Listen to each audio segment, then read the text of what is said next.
Coming up, what an excellent day for Pazuzu.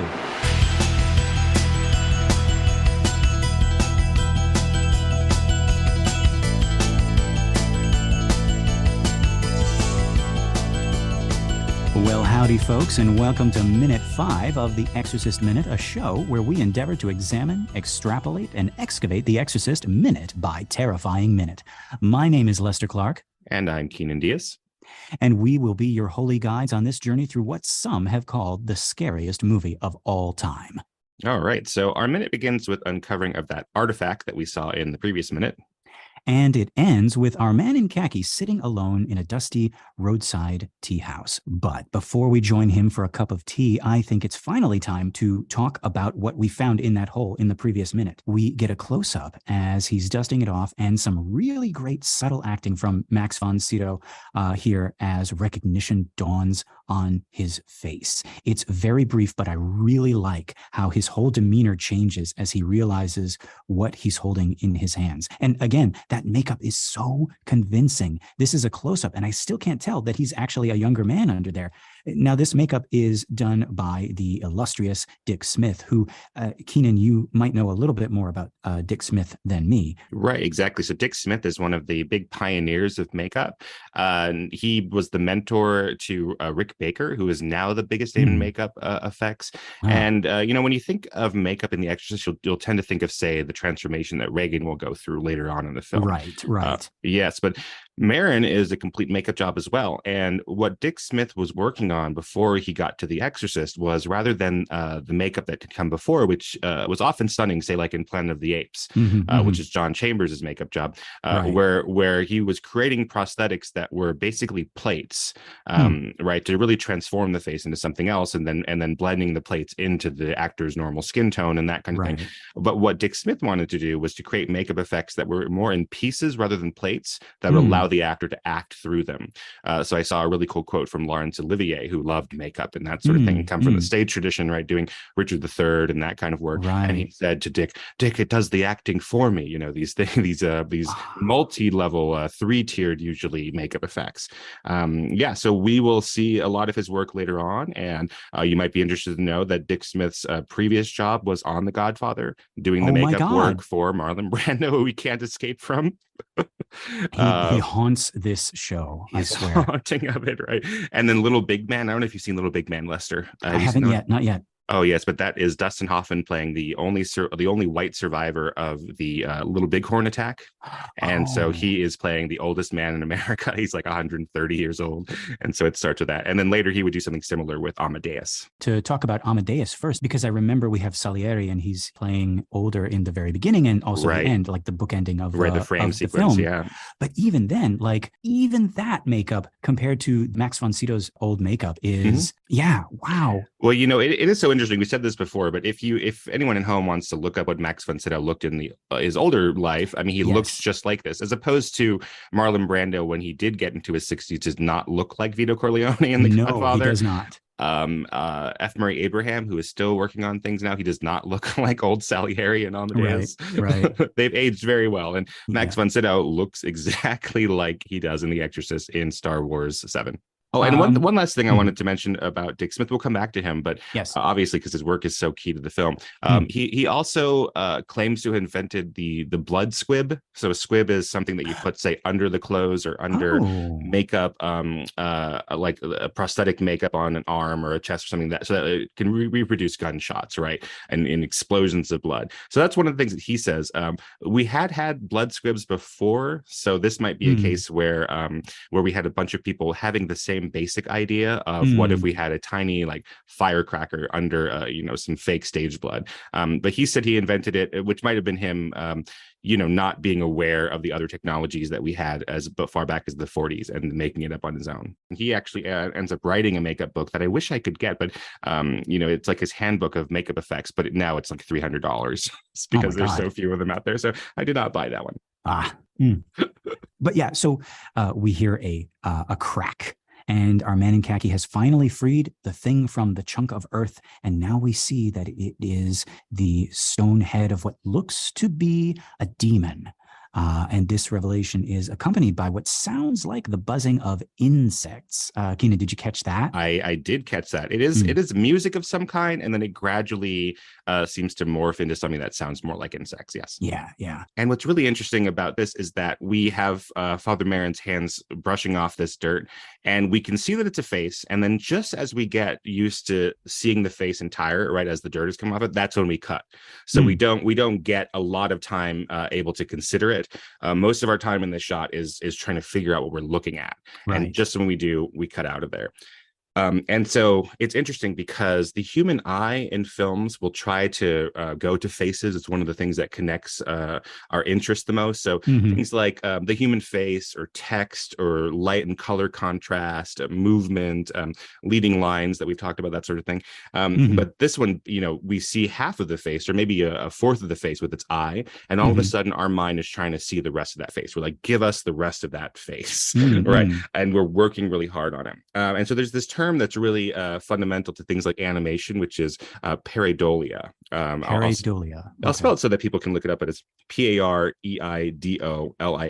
And it's this concept in like visual psychology or perceptive psychology, where the mind is trying to create full images out of partial images, and this is the kind of thing that makes us see the man in the moon. But like, so it just is evidence, right, that we're always trying to like fill in the blank there, and it's the kind of thing that makes us see smiley faces out of emoji or emoticons rather. It bothers us to not be able to see a full face. Yes, exactly. We see faces everywhere. I think part of that can also be like maybe survival. Right. We need to be able to pinpoint faces of friends or foes when we're out trying to survive. Right, absolutely. So when we get half of this eye and we're trying to say like, what is this thing, and we reveal more of it, and it's looking more and more devilish, and then when we finally get the full thing, Friedkin and the editors, there's like 4 editors on The Exorcist, deny us that and say, nope, you don't get to look at that. We're going to experience some more of that later on, with Friedkin kind of showing us something very, very quickly, and before we can register it, it's gone again. And did we just see that? Was that a thing that we saw? Yeah. And I like that because this coming out before the advent of VCRs, which, if you remember, is boxed TikTok content, we weren't able to stop and rewind and look at what we thought we might have seen. We're just in the movie theater and we see a face flash by and we wonder if it was just in our imagination. And the only way that we're going to be able to see it again is if we go back and watch the movie a second time, which, of course is the objective, I guess. Right. Of course. I'm a big fan of old game shows, and you'll watch like the $25,000 Pyramid with Dick Clark, and one of the prizes will be like a new video cassette recorder worth $1,000. These were very, very rare technologies. Yeah. And now, Keenan, I think, now that we have seen this face, I think we can talk about this thing. Oh, I think I've just been scared of talking about it. I've been putting it off, talking about the pyramid, the $25,000 pyramid and Dick Clark. So I didn't have to talk about this. Well, there we go. But yeah, I think mainly because the movie does not talk about it. Nowhere in the movie do we ever hear the name of this demon mentioned. And that leads me to wonder what the heck moviegoers were thinking when this thing showed up. Because unless you read the book beforehand, you wouldn't know specifically who this is, which leads me then to think, does it even matter? That is an interesting question. Because, I don't have an answer to that, right? Because by not explicitly naming this demon, and with Regan later saying, I'm the devil, you could be forgiven for thinking that's exactly what's going on, that Regan is possessed by the devil himself. And this thing that we're seeing right here at the beginning is either an amulet of the devil or just a foreshadowing to devils and demons in general, but not necessarily the demon that's possessing Regan. And so that's really interesting. I mean, because the way that movies work rather than novels, we'll assume that everything we see is related. Exactly. That's just how, in a novel, you can have something that's completely unrelated. And even like modern audiences today, it used to be like a James Bond movie would open with James Bond going and doing some mission that had nothing to do with the later ones. And now, nowadays audiences demand that those are related events rather than completely unrelated ones. So I've never thought about that, who says that this little thing is even possessing anybody at all? Right. And so that leads me to wonder, does Friedkin want us to come away saying, oh yeah, The Exorcist is a movie about a little girl possessed by the devil? Because that's kind of what happened, at least at first. The whole hype around this movie is that this girl is possessed by Satan. Every joke, every parody, every pop culture reference, including, the movie Repossessed with Linda Blair. Oh gosh, that's so sad. Right? is Reagan being possessed by the devil. On the AFI list of the greatest 100 villains and heroes, they have these polls that would come out all the time, and they would say, here are the top 50 villains and the top 50 heroes of film. Yeah. And they had Reagan McNeil in the top 10. I think she's 9th, and it's frequently Reagan McNeil, open parentheses, Satan, close parentheses. Interesting. Yes, and you'll still see people spreading that, that the top 10. I think that's part of the debate about. I think the reason they include that is, well, is Reagan the villain? Not really. It's whatever this demon is that's possessing her, and they had to name it, and they have named it the devil in many of the reporting of that list. Interesting. Or Satan, rather. Yeah, or Satan. Yeah. Right. And folks, you might be thinking, oh, well, in the book, I'm sure it's more clear, but no, because even in the book, while yes, this demon is named and it is referred to a couple times, it is never confirmed that this is the demon in Reagan. In the book, the demon does say, I'm the devil, when he first meets Karis, the other priest, but then he backs down from that and admits that he's only a devil. But he never explicitly says in the book, yes, I'm that demon from the beginning. Karis glances down and sees a picture of this demon in one of the many books he's studying, but it's just that. His eye happens to fall on the picture and he reads the inscription, and that's it. It's just another picture in one of his many books. He doesn't suddenly jump up from his chair like, oh, this is him. And it's weird because neither the book nor the movie do both. The movie connects the stuff in Iraq to Reagan, but doesn't name the demon, so we think it's the devil. The book names this specific demon, but doesn't explicitly connect him to what's happening in Washington. But then again, the book and the movie were widely successful. So what the fuck do I know? Right. But that is such an interesting thing. That's something that I've just taken for granted as much as I've seen The Exorcist. You're right. We take for granted that what happens at the beginning is that Father Merrin is trying to do good and doing this excavation to fight evil, but that it unlocks this demon. Doesn't it feel that way, that he's accidentally unearthed this thing or awakened it, and then that causes this demon to escape and go to Washington? There's nothing in the movie that says that, but that's emotionally what it feels like, just because of the nature of like the chronological, like cause and effect aspect of cinema. Okay, so you've touched on another very, very important point that I was wondering when we were going to bring this up. I have heard people talking about, oh, this is how it started, that the Man in Khakis uncovered this demon, and that's why this is all happening.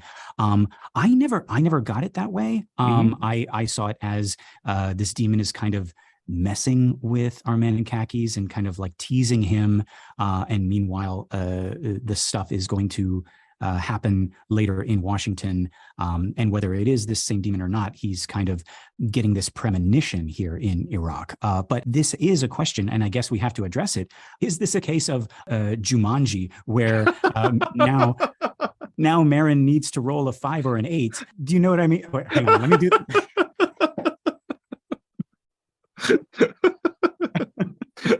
I don't know. So your you opinion, can't just say Jumanji and then move on with the conversation. It's just such a funny word, like Craig Kilborn used to when he would do sports recaps, this before he was on the Daily Show, instead of when someone would like do a slam dunk or something, broadcasters might say like boom shakalaka or something like that, right? And so Craig Kilborn just he's a sportscaster, he's not like a comedic host yet, but people would do a slam dunk and he would go Jumanji. Are you serious? Yeah, absolutely. Oh my God. Just a funny word. There's no way around that. Well, speaking of funny words, in the tradition of Jumanji and Boom Shakalaka, I think this is perfect. Enough beating around the bush here. Let's talk about this demon. This, of course, is Pazuzu. He is the king of the demons of the wind, hence all those wind references earlier. See? But yeah, specifically, he's associated with the southwest wind, which brought famine, drought, and locusts, which could be associated with a fly landing on somebody's hand. I don't know. It could also be that buzzing sound we heard when our Man in Khakis finally uncovers the face. Now, there's a lot more to say about Pazuzu, his story, his lore, but it's more relevant to a later scene that is coming up in a couple of minutes, so I think we'll save it for there. But these fly noises, of course, I associate flies with not Pazuzu, but with the devil in the West, and Beelzebub being the Lord of the Flies. Precisely, yes. So we have the Lord of the Flies, Beelzebub. So from there, we get a shot of the sun again, yellow against a red sky. And this is when we first start to hear a sound, very faint, that's going to be present throughout the rest of this minute, and it's going to get louder and louder as we go. It's a weird clanking sound. It's much louder in the next shot, where we're dropped into the noise and the bustle of this roadside chicana, this tea house. And it is here that our book begins. And I just want to read for you the opening to this book because it's so good. It sets the tone perfectly. I love it so much. Okay, here we go. A reading from the Book of Blatty. Prologue, Northern Iraq. The blaze of sun wrung pops of sweat from the old man's brow, yet he cupped his hands around the glass of hot sweet tea as if to warm them. He could not shake the premonition. It clung to his back like chill, wet leaves. The dig was over. The tell had been sifted, stratum by stratum, its entrails examined, tagged, and shipped. The beads and pendants, glyptics, phalli, groundstone mortars stained with ochre, burnished pots, nothing exceptional, an Assyrian ivory toilet box, and man. The bones of man. The brittle remnants of cosmic torment that once made him wonder if matter was Lucifer upward groping back to his god, and yet now he knew better. The fragrance of licorice plant and tamarisk tugged his gaze to poppied hills, to reeded plains, to the ragged, rock-strewn bolt of road that flung itself headlong into dread. Northwest was Mosul, east Erbil, south was Baghdad and Kirkuk, and the fiery furnace of Nebuchadnezzar. He shifted his legs underneath the table in front of the lonely roadside chicana and stared at the grass stains on his boots and khaki pants. He sipped at his tea. The dig was over. What was beginning? Now that is an opening. I remember reading this book in my college library, reading that opening and thinking, oh, this is more than just a horror story. There's something sad and beautiful here. Yeah, and I think the movie is a little bit like that. You talked about in previous minutes how maybe a more modern horror movie might start with a murder or something like that to establish we are in a horror movie. Right. And the opening is able to do both, right? We are in a horror movie because of the imagery and there's really unsettling sounds, but this is about an old man at the end of his life who is suffering with bigger questions like the nature of evil. Yes, yes. And yeah, we can see that our old man, our man in khakis, is shaken up. He is profoundly disturbed. Even our proprietor notices when he comes over with the tea. We cut from there to shaking hands as they open a small container of nitroglycerin tablets. Now, again, was this common back then to where we would know what this was and what it was for? I'd love to hear from anybody if they know, but I have seen this in movies. So if it wasn't something common in real life, at least was something that people would recognize in movies, like Louis Buñuel's Exterminating Angel, where someone has a little silver tablet like this that looks like a cigarette holder, but it's actually holding his tiny nitroglycerin pills. Yeah. And I think the help of the language of the film, it tells us what we need to know. We don't necessarily need to know exactly what it is. I just assumed it was medication to calm his nerves. The book says they're nitroglycerin tablets, and I looked it up, and those are for the heart. So already we're getting hints that while this man's spirit is strong, his health is in decline. And again, Max von Sydow does an amazing job with just this little bit of business here, the way that his hand shakes as he tries to sip the tea. And we have a brief shot of some locals eyeing him. What would you say their attitude seems to be toward this guy? Well, of course, they don't reveal much. They're just looking like normal people would. But, coupled with all of the weirdness around them, it does feel very menacing, doesn't it? If we, out of context, we probably wouldn't get that. And of course, this causes a lot of people to think, that the movie could be Islamophobic or sort of xenophobic, because that is what we're getting. And maybe this movie isn't because Father Marin, has Arab friends and Iraqi friends, and he's learned Arabic and things like that. But, when you put that up against, dozens of films like this, where just having a white person in the Middle East is scary. We sort of combine that. Yes. And we cut back to our old man, and it seems like, at least physically, he's feeling a little bit better, but his eyes have this faraway look, and we see that he is possessed by something. He is in the grip of some horrible premonition. His eyes are not looking at anything in this world. They're turned inward, fixed on something only he can see. And then we have a seemingly random but interesting shot of a man leading another man who might be blind or perhaps just unable to walk on his own. And then for just half a second, we cut back to the old man as he sits at the Chaikana looking rueful and contemplative. Yeah. Contemplative. Yeah. Pazuzu. Boom shakalaka. Boom shakalaka. Yeah, and that brings us to the end of minute 5. Keenan, is there anything else you wanted to add to that particular minute? I think you got all of it. Okay, I think we got all of it, my friend. Okay, well, Keenan, are you thinking what I'm thinking? I think I am, Lester. Okay, well, folks, until next time, the power of Jumanji compels you.